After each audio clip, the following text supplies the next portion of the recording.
Hello friends, welcome. খুব খিদে পেয়েছে গাইজ। আজকে হচ্ছে 1:10 বেজে গেছে।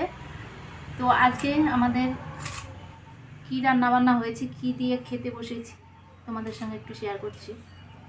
তো কি রান্না করেছি, এখানে সাদা ভাত, তারপর লেবু আছে এখানে, তারপর এখানে আলু মাখা, পেঁয়াজ আর শুকনো লঙ্কা ভেজে মেখেছি, আর এখানে পাট পাতার বড়া, পাট শাক ভাজা, ঢেঁড়স ভাজা, এখানে আছে মুসুর ডাল, এখানে আছে কুমড়ো শাকের পাতুরি, এখানে আমের চাটনি, পাঁপড়। তো আজকে কিন্তু সম্পূর্ণ নিরামিষভাবে রান্না করেছি। আমাদের বাড়ির চারপাশের এগুলো কালেকশন করেছি, পাট পাতা, ঢেঁড়স, সব কিছু, কুমড়ো শাক, আম গাছের সব কিন্তু আজকে আমাদের বাড়ির চারপাশের আয়োজন। তো গাইস, শুরু করা যাক। খাওয়া দাওয়া, খুব খিদে পেয়েছে, তোমরাও খেতে বসো, আমিও খাচ্ছি।